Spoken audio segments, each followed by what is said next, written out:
la suite avec Alix.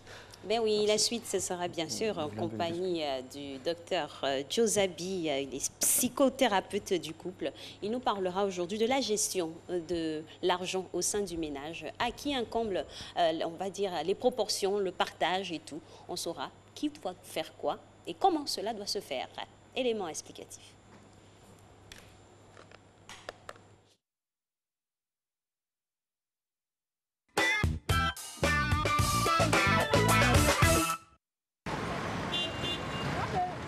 Compte joint pour les dépenses communes, partage des dépenses, budget de fonctionnement et gestion de l'épargne. Des questions qui perturbent la sérénité du couple. Le budget familial est l'ensemble des revenus et des dépenses du ménage. Moi, mon budget, je l'établis par semaine. À cause des imprévus et des surprises. Souvent, quand tu vas au marché, par exemple, il y a des choses que tu as l'habitude de payer à moindre coût. Tu te rends compte que tous les prix ont grimpé. Tu es obligé encore de refaire encore un autre budget dans le budget que tu ajoutes toujours quelque chose. C'est de commun accord qu'on établit le budget. Donc ça veut dire que c'est quelque chose qui a été planifié depuis et qu'on n'est pas surpris logiquement des dépenses. Il n'y a pas de budget de ménage. À la maison, on se contente de ce qu'on gagne. On vit au jour le jour. S'il y en a, on mange. S'il n'y en a pas, on ne mange pas. Il faut d'abord penser aux dépenses, comme on dit, primordiales, comme les loyers, les factures, voilà. Avoir chacun un compte bancaire séparé et pourvoir ensemble aux dépenses communes. C'est souvent la méthode utilisée par les nouveaux couples, une gestion qui se révèle très vite laborieuse. Le style « tu me dois la moitié du loyer ». D'autres choisissent qu'un seul et unique compte joint auquel ils versent leurs 2 salaires et qu'ils utilisent pour toutes les dépenses communes et individuelles. L'inconvénient, difficile de faire une surprise à l'autre ou de se faire plaisir sans culpabiliser. Il arrive qu'il y a des imprévus. Donc pour ces imprévus-là, on essaie de voir comment on peut faire face. Si ce n'est pas possible, on pige dans le budget du mois et puis après on essaie de voir comment il faut remplacer. Quand il n'y a pas d'urgence, c'est-à-dire il n'y a pas de fête ou bien il n'y a pas un programme imprévu ou bien des invités surprises, en tout cas ça arrive. Il y a toujours un budget, un peu d'argent aussi à côté pour les imprévus. Un couple, 2 individus, 3 comptes, c'est la gestion la plus répandue.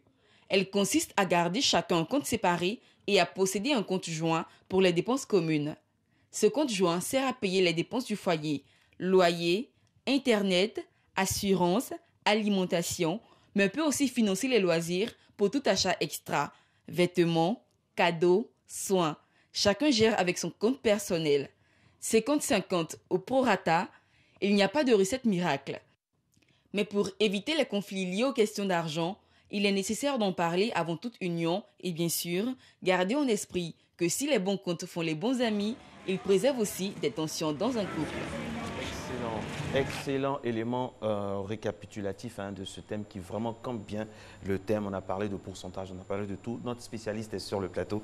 On va lui demander sa part de mensonge, entre guillemets, sa part de vérité. C'est M. Dr Joe Frédéric Zabi. Docteur, bonjour. Bonjour. Alors dites-nous tout de suite, qu'est-ce qui finalement, il y a plusieurs thèses, plusieurs écoles qui s'affrontent. L'argent du ménage, c'est quoi même? C'est quoi au juste? Il y a quoi dedans? Dans l'argent du ménage, il faut avoir un panier en fait. Un panier où il y a beaucoup d'éléments. Le panier de la ménagère. Pas la ménagère, le panier du couple. Le panier de la famille. De la famille. Voilà, donc dans le panier de la famille, il faut mettre les salaires. D'accord. Toutes les autres formes de revenus, ça peut être des revenus liés à un commerce, gombo. Ça peut être des revenus liés à des investissements, ça peut être des revenus liés à des gombos, entre griffes. Voilà, c'est tout ça qu'il faut mettre ensemble et c'est ça qui fait partie des revenus de la famille. Exactement. Voilà. Ok. Ça, c'est la définition selon Dr Zabi. Oui. Ok. C'est la définition, selon moi, enfin, et puis je pense que c'est ce qui est la définition des revenus de la famille. Là, le revenu global, il est bien libellé avec toutes les ressources en termes de finances, de budget. Maintenant, à côté de ça, le salaire, il a combien de pourcentage dans le budget du ménage? Non, je n'ai pas bien compris votre question. Le salaire, non, je n'ai pas bien compris. Toutes les formes, tout ce qui arrive à la maison comme ressources financières. Ah oui. quelle est la part dédiée au ménage? En fait, il faut équilibrer, hein, ressources et dépenses. Toutes les ressources qui viennent dans le ménage ont pour objet de satisfaire aux différents besoins de la famille. Donc, il faut premièrement s'asseoir en famille, monsieur, madame, les enfants, réfléchir sur les différentes entrées d'argent, sur les sources potentielles d'entrée d'argent. Ensuite, réfléchir sur les sources de dépenses de la maison, de toute la maison. Les dépenses liées à madame, les dépenses liées à l'entretien de monsieur, à l'entretien des enfants, à tout ce qui concerne la nourriture à la maison, aux charges incompressibles comme les loyers, les factures, etc. Il faut réfléchir à tout ça. C'est la première des choses à faire. Or, c'est ce qui manque dans beaucoup de foyers. S'asseoir et déterminer les sources d'entrée et comme les sources de sortie d'argent. Ça, c'est la un genre d'état généraux des fonds de la maison. Des fonds de la maison. Voilà. Et comme vous l'avez souligné, les salaires font partie de ces fonds-là. Les salaires ne sont pas les seules composantes en fait, des ressources de la maison. C'est ce qui fait l'erreur en général et c'est ce qui fait l'une des sources de problèmes. C'est que les gens qui n'ont pas de salaire estiment qu'ils ne doivent pas contribuer en fait, au budget de la maison. Ce qui n'est pas forcément vrai. Quand on a par exemple un commerce qui nous rapporte quelque chose, normalement, les revenus de ces commerces-là doivent rentrer, en fait, doivent être pris en compte dans la composition du budget de la famille. Donc, il faut s'asseoir, déterminer, comme je l'ai dit, les entrées comme les sorties d'argent. Premier exercice. Deuxième exercice, c'est de budgétiser, d'établir un budget de la maison. Quand on a fait l'état général, par exemple, de tout ce qu'il y a comme dépenses, on essaie de classifier ça dans des rubriques. Par exemple, rubrique communication, rubrique transport, rubrique vêtements, rubrique médicaments. Il faut établir des rubriques dans la maison, de sorte qu'on puisse identifier clairement le montant d'argent qui va dans chaque domaine. Donc, il faut faire un budget prévisionnel sur le mois, sur la semaine, sur l'année, sur le trimestre, sur le semestre. Il faut le faire. C'est un exercice dont certains se dispensent, mais ça les rattrape toujours, parce qu'ils naviguent à vue, en fait.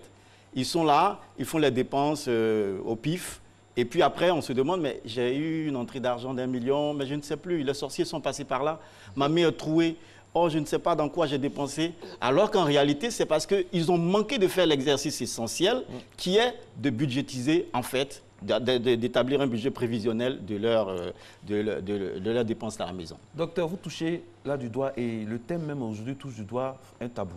En Afrique, les hommes n'aiment pas communiquer leur salaire. Ça, c'est la réalité. Et ça plombe aussi beaucoup de couples. C'est vrai. Oui, c'est vrai. Maintenant, non seulement ils n'aiment pas déclarer leur salaire, mais et puis en plus, dans le couple aussi, quand on s'assoit, on n'a pas encore les certitudes de ce que vous avez appelé les frais annexes, enfin, le commerce, le gombo, tout ça. C'est sur la base du salaire seulement qu'on fait cette réunion-là. Puisqu'on vient, on est dans le couple, on commence la vie en couple, on ne sait pas encore ce qu'on va avoir régulièrement, c'est aléatoire, je veux dire. Donc c'est sur uniquement la base de nos salaires qu'on fait ça? Non, c'est ce qu'il faut qu'on comprenne, que ce n'est pas uniquement sur la base du salaire. Parce que non, je ne sais pas si vous vous souvenez, au début, quand on se connaît, on n'a pas toutes les certitudes. On ne déclare pas tout. Non, c'est-à-dire, il y en a, non, j'ai dit qu'il y en a qui ne déclarent pas. Il y en a aussi, par exemple, qui ont seulement le salaire. Ils viennent de se connaître, c'est un jeune couple. On ne sait pas combien de gombo, de ce que vous avez appelé gombo, de commerce on va avoir. Donc, c'est uniquement sur le salaire. Le budget doit s'établir uniquement sur les revenus. Les revenus qu'on connaît, les revenus identifiés. Voilà, ça peut être le salaire, ça peut être toutes les ressources annexes. En fait, quand on a pu les identifier. Je suis là, je me mets avec une jeune dame, elle ne travaille, je veux dire qu'elle n'a pas un travail salarié, donc elle fait par exemple son petit commerce quelque part, elle gagne quelque chose, elle doit pouvoir déclarer ces ressources-là. Le problème que vous avez posé au départ est lié en fait à une question de culture, de pesanteur culturelle en fait. C'est qu'ici, on est dans une société patriarcale où c'est l'homme qui est en première ligne en tout. Et c'est l'homme qui est généralement sollicité. Du coup, il s'est dit, bon, comme c'est moi qui suis en général sollicité pour tout et pour rien, si je déclare tous mes revenus, on peut me poser des questions auxquelles je peux ne pas avoir de réponse. Parce qu'il faut le savoir aussi, les hommes, chez nous ici, ils ont souvent une double vie. Et cette double vie-là fait qu'ils n'ont pas envie de tout déclarer à la maison. Parce que s'ils déclarent tout, il va bien falloir qu'ils justifient les poches de dépenses, en fait. Ce qui n'est pas très évident. Donc, vous avez parlé là d'une généralité, hein, oui. d'une pesanteur qui ferait que les hommes sont plus sollicités. Mais on a d'autres cultures aussi qui nous montrent que ce sont les femmes qui sont mises en avant. Les Nana Benz, par exemple, où le monsieur il est assis à la maison, sont les femmes qui font tout. Dans ce cas-là, comment on gère la famille? Première chose, il faut éviter le débat traditionnel, homme-femme, qu'est-ce que les hommes font, qu'est-ce qu'ils ne font pas, qu'est-ce que les femmes font, qu'est-ce qu'elles ne font pas. De ses ressources. Donc, qu'importe celui qui emmène, comment ça se gère à deux? Il y a plusieurs façons de gérer le budget. Voilà. Il y a une façon qui peut être de gérer le budget au prorata. Une autre façon est de gérer le budget à 50-50. Une autre façon est de gérer le budget en mettant toutes les ressources ensemble. Il y a plusieurs façons. C'est pour ça que j'ai dit au départ, il y a un exercice essentiel qui est de s'asseoir. Tout part de là, au fait. S'asseoir ensemble avec sa femme et ses enfants. Déterminer, premièrement, le mode qu'on choisit, le mode de gestion du budget qu'on choisit. Qu'est-ce que moi je choisis? Chez moi, par exemple, à la maison, moi j'ai choisi de fonctionner au prorata des revenus de chacun. J'apporte un certain pourcentage de mes revenus et mon épouse apporte le même pourcentage dans ses revenus à elle. On met tout ensemble et on exécute toutes les dépenses de la maison dans ce budget-là. Donc ça, c'est mon choix à moi. Il y a des gens qui font 50-50. Il y a d'autres qui disent, bon, moi j'apporte tout ce que je gagne, toi tu apportes tout, on met ensemble et on fait les choses. Donc ça dépend en fait des individus. Il n'y a pas de... Chaque formule ici a ses avantages et ses inconvénients. L'essentiel, c'est de s'asseoir et de choisir ensemble, d'être d'accord ensemble sur un mode de gestion. Quand on a cet accord-là qui est minimum, un accord minimum qui est obtenu, en ce moment les difficultés s'amoindrissent en fait. En général, première chose qu'on ne fait pas, c'est d'abord l'exercice de s'asseoir ensemble. Deuxième chose qu'on ne fait pas, c'est la budgétisation même de ces dépenses. On ne budgétise rien. On navigue à vue, comme je l'ai dit au départ. Du coup, on est toujours surpris par ce qui nous arrive. Alors qu'il suffit d'un minimum d'exercice de budgétisation. La budgétisation sous-entend également la planification. Ça veut dire que même l'imprévu peut être prévu. Là où il y a budget, il y a toujours planification. Aujourd'hui, je suis meurtri. Quand vous voyez la ville d'Abidjan, par exemple, dans le mois de décembre, que vous comparez la même ville en termes de trafic des véhicules, quand vous voyez la même ville en janvier, vous vous demandez, mais est-ce qu'on est sur la même planète là en ce moment? Pourquoi? Parce que toutes les voitures pratiquement sont garées. Et quand vous demandez à quelqu'un où est ta voiture, il dit c'est au garage, alors que c'est totalement faux. Il n'a même pas d'argent pour acheter le carburant. Parce que tout cet argent a été dépensé en décembre. Alors que les dépenses de décembre ne surprennent personne. Ça ne surprend personne. On sait qu'on a beaucoup de dépenses à faire à Noël, comme à la Saint-Sylvestre. C'est des choses qu'on sait tout le temps. Vous voyez, Marco, je vais vous filer un petit tuyau que j'ai mis en place chez moi à la maison. Chez moi à la maison, ma dernière fille... Merci pour le tuyau. Voilà, ma dernière fille, je l'ai établie comme ministre des Affaires présidentielles. Donc c'est moi le président et elle est mon ministre des Affaires présidentielles. Donc je l'ai chargé de m'encaisser chaque jour la somme de 200 francs. 200 francs, c'est ce qu'on va dépenser pour le 24 et le 31. Elle a pitié de vous, elle. Non, c'est ensemble qu'on a déterminé. Oui. Donc tous les matins, elle vient m'encaisser 200 francs qu'elle met dans sa petite boîte. À la fin de l'année, ça fait 73 000. 73 000 à dépenser en 2 jours. Ce sont des dépenses que je fais en dehors de mon salaire de décembre. Du coup, mon salaire de décembre me sert totalement dans le mois de janvier et je suis très à l'aise. C'est des choses que les gens ne prévoient pas. Moi, je le prévois. Alors, ok, là, c'est un topo, pardon. C'est un topo que vous venez de donner. Entre autres, il peut y avoir encore d'autres exercices qu'on pourrait appliquer dans les différents couples. On peut les avoir? Par exemple, pour tout ce qui concerne, je veux dire, certaines dépenses qui sont des dépenses connues, comme la scolarisation des enfants, ça ne nous surprend pas. C'est des choses qu'on peut planifier depuis le départ. Comme je l'ai dit, chaque jour de la semaine, vous pouvez vous fixer une somme d'argent à mettre de côté pour la scolarité de votre enfant pour l'année prochaine. Du coup, à la date convenue, c'est des choses qui ne vous surprennent pas. Donc, l'exercice à faire, comme je l'ai dit, et je reviens là-dessus. J'insiste là-dessus parce que je sais que c'est ce qui est le problème dans les couples. On s'attarde sur les détails, qui doit gérer.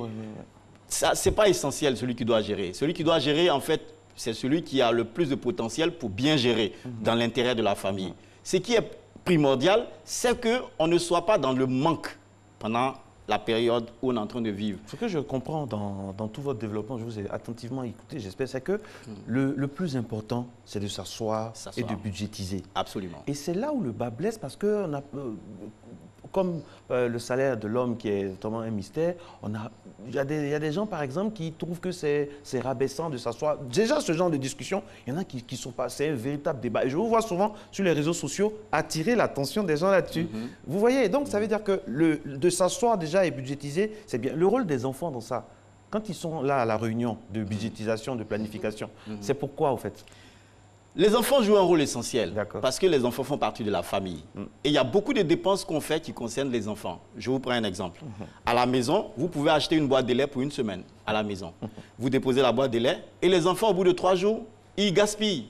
Donc, ça vous fait une dépense supplémentaire. Dans une semaine, donc vous allez avoir à acheter 2 boîtes de lait au lieu d'une seule boîte. Pour les intégrer. Voilà. Donc, quand vous les intégrez, vous les faites asseoir, il faut que vous vous fixiez un objectif budgétaire. Le budget qu'on se fixe, on est en train de fixer un budget. Quel est l'objectif du mois? Quel est l'objectif du trimestre, du semestre, de l'année? Cette année, qu'est-ce que la famille a décidé de faire? Et quand on a pu établir l'objectif budgétaire, en ce moment précis, on l'explique aux enfants. J'explique aux enfants que désormais, chacun n'aura pas la latitude de se servir en lait, en sucre, etc. Moi, je vais demander à la servante, par exemple, de chauffer de l'eau, de mettre déjà du lait dedans, de sucrer cette eau-là, de faire tout ce qu'il y a à faire. Chacun vient juste avec sa tasse et chacun se sert. Ça me permet, moi, de maîtriser, par exemple, mon budget du petit déjeuner. Je peux en faire autant avec le lait, avec, par exemple, l'huile, avec tout ce qui concerne le ménage. Même les savons, chaque mois, je peux venir, je donne à un enfant un morceau de savon, je dis c'est pour ta lessive. C'est une façon subliminale aussi de faire en sorte que les enfants puissent être habitués à ce genre de réunion. Parce que dans le subconscient de l'enfant, il va se dire, ah, moi, mes parents, on parlait de valeurs tout à l'heure avec Coachina. C'est très important, c'est didactique même. Absolument. Vous savez, il y a 2 choses essentielles dans la vie d'un enfant. C'est la responsabilisation et la discipline. Et en faisant cet exercice-là, on lui enseigne déjà à être responsable de lui-même. Deuxièmement, à être discipliné avec les choses, avec les dépenses, par exemple.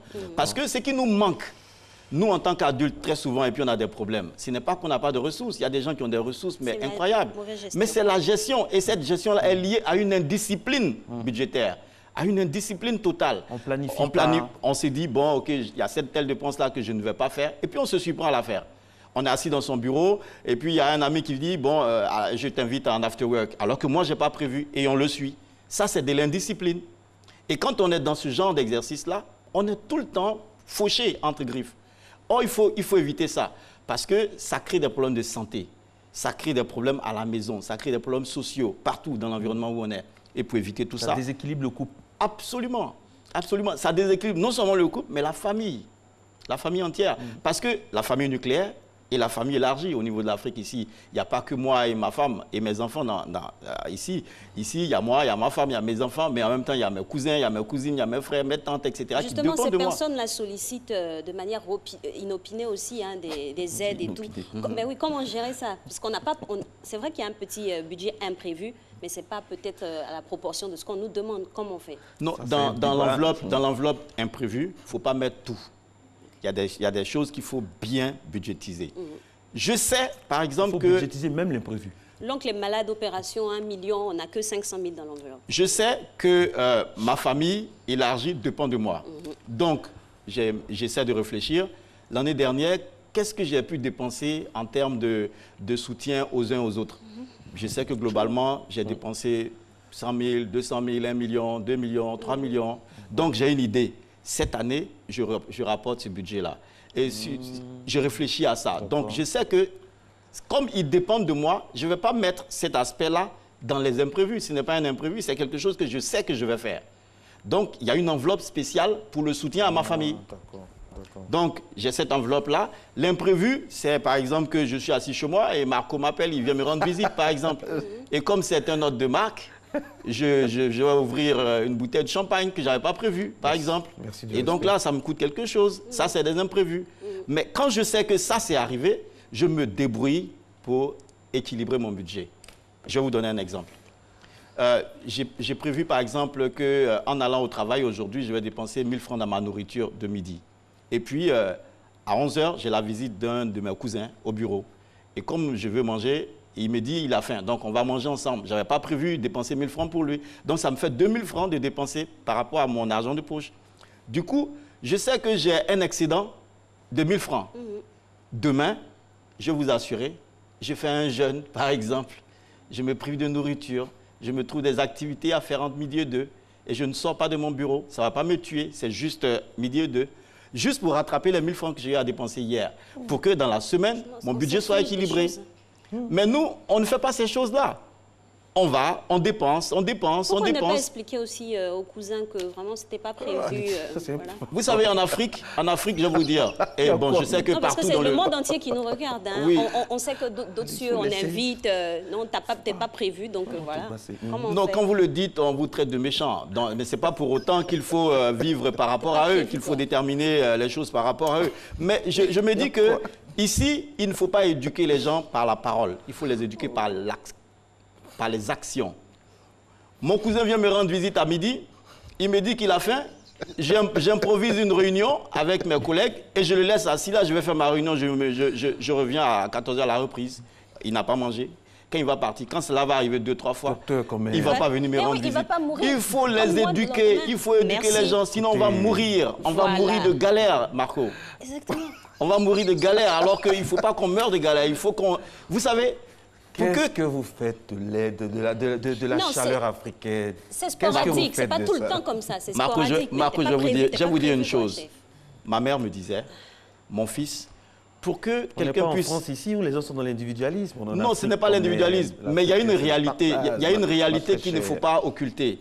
Pour que quelqu'un puisse bénéficier de l'ombre d'un arbre, il faut qu'on laisse l'arbre grandir et donner du feuillage. Voilà. Si on ne laisse pas l'arbre grandir pour donner du feuillage, personne ne bénéficiera de son ombre. Mais les gens ne le comprennent pas. Il faut le leur imposer. Il faut le leur imposer. C'est à ces prix-là que nous tous, on va s'en sortir. Figurez-vous que si chacun me sollicite pour 1000 francs, j'ai 30 personnes qui me sollicitent pour 1000 francs, ça me fait 30 000. Chacun dira, j'ai rien fait pour lui. Parce qu'il n'a reçu que 1000 francs. 1000 francs ne peut pas transformer sa vie. Moi, j'ai sorti de ma poche 30 000. Ça me fait un gros trou. Il faut que les gens comprennent. Si eux ils ne comprennent pas, moi, je comprends. Et ça suffit. Voilà. Comme moi, j'ai compris, c'est l'essentiel. Vous comprenez pour eux en même temps. Voilà, je comprends pour tout le monde. Pour bien planifié en tout cas, bien planifié, équilibré, anticipé et puis libeller tous les besoins et équilibrer voilà, avec les ressources qu'on a. Parce qu'il ne faut pas aussi vivre dans la folie des grandeurs. Non, envoyer tout ça. Il ne faut pas, il faut vivre avec ses moyens. Ça. Et puis il faut surtout planifier ses loisirs. Parce que c'est un aspect qu'on occulte souvent et qui nous rattrape. Il faut planifier les loisirs. Je mets quiconque au défi, des fumeurs par exemple, ils sont très peu nombreux qui planifient, qui budgétisent l'argent qu'ils dépensent dans leurs cigarettes. Ceux qui sont les grands chercheurs des femmes, les gens les dragueurs, les coureurs de jupe.